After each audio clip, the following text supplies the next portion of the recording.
Welcome to the video lecture series session 1 by Data and Research on structural equation modeling. Learning to use and understand a new set of statistical procedures is like a journey through a strange land. Such a journey requires a substantial commitment of time, patience, and willingness to tolerate the frustration of some initial uncertainty and inevitable trial and error. Scholars who are ready to learn structural equation modeling should be ready to deal with many fundamental issues of the methods and general statistical concept. We will start with the question, what is structural equation modeling, or SEM? SEM is not a single statistical technique. It is a family of related procedures. While learning SEM, scholars would have to deal with many fundamental issues of methods and general statistical concepts. One of these issues is measurement.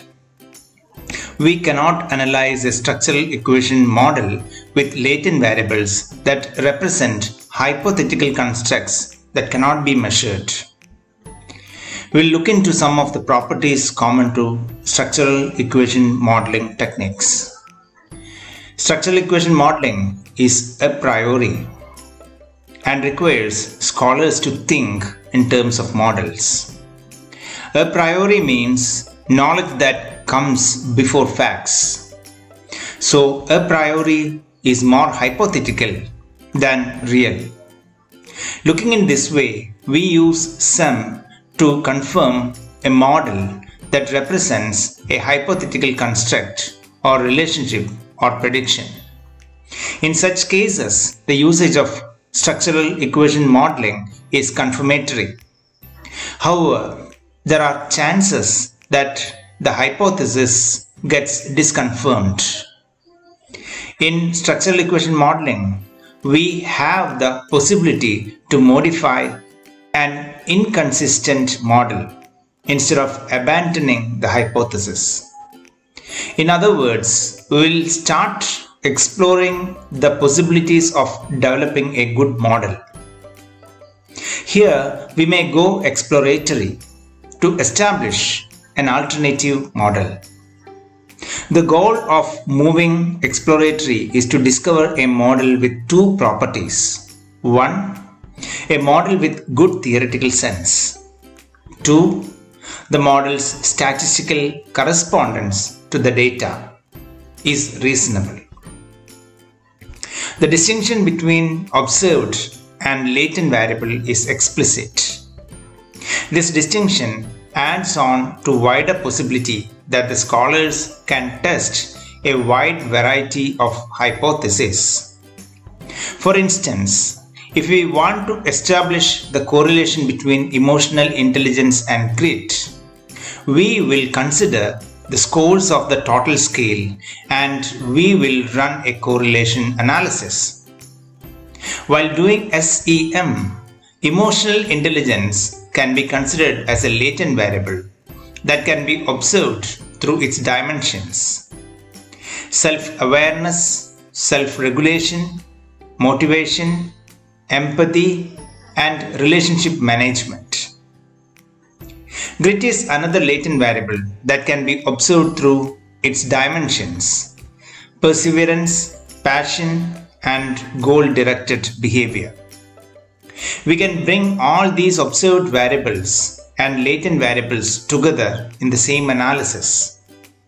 Moreover, structural equation modeling fosters a better awareness of the difference between a statistical model of reality and the reality. The basic statistic in structural equation modeling is the covariance. Covariance of xy equals correlation of xy into standard deviation x into standard deviation y.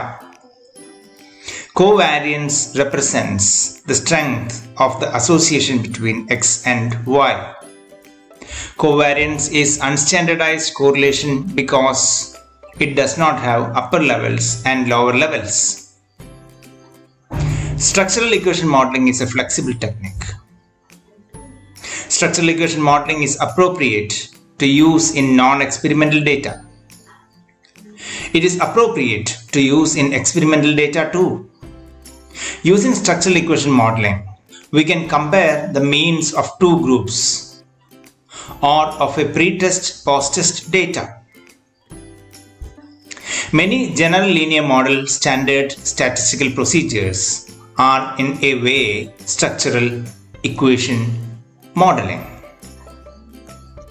This may include multiple regression, canonical correlation, and the analysis of variance. All these can be viewed as special cases of structural equation modeling. Structural equation modeling is a large sample technique. It is true that there are some recent suggestions in literature about the analysis of structural equation models in smaller sample, but most applications of structural equation modeling will require large samples. Reason: we use structural equation modeling to analyze complex models. While analyzing complex models, we need a reasonably stable result. Sample sizes that exceed 200 cases could be considered as large sample. The role of statistical tests in an overall structural equation modeling is less important. The importance is for the whole model rather than individual relationship between variables in the model. These are some of the basic properties of structural equation modeling. If you have any questions, suggestions, or recommendations, please write to dnr365@gmail.com.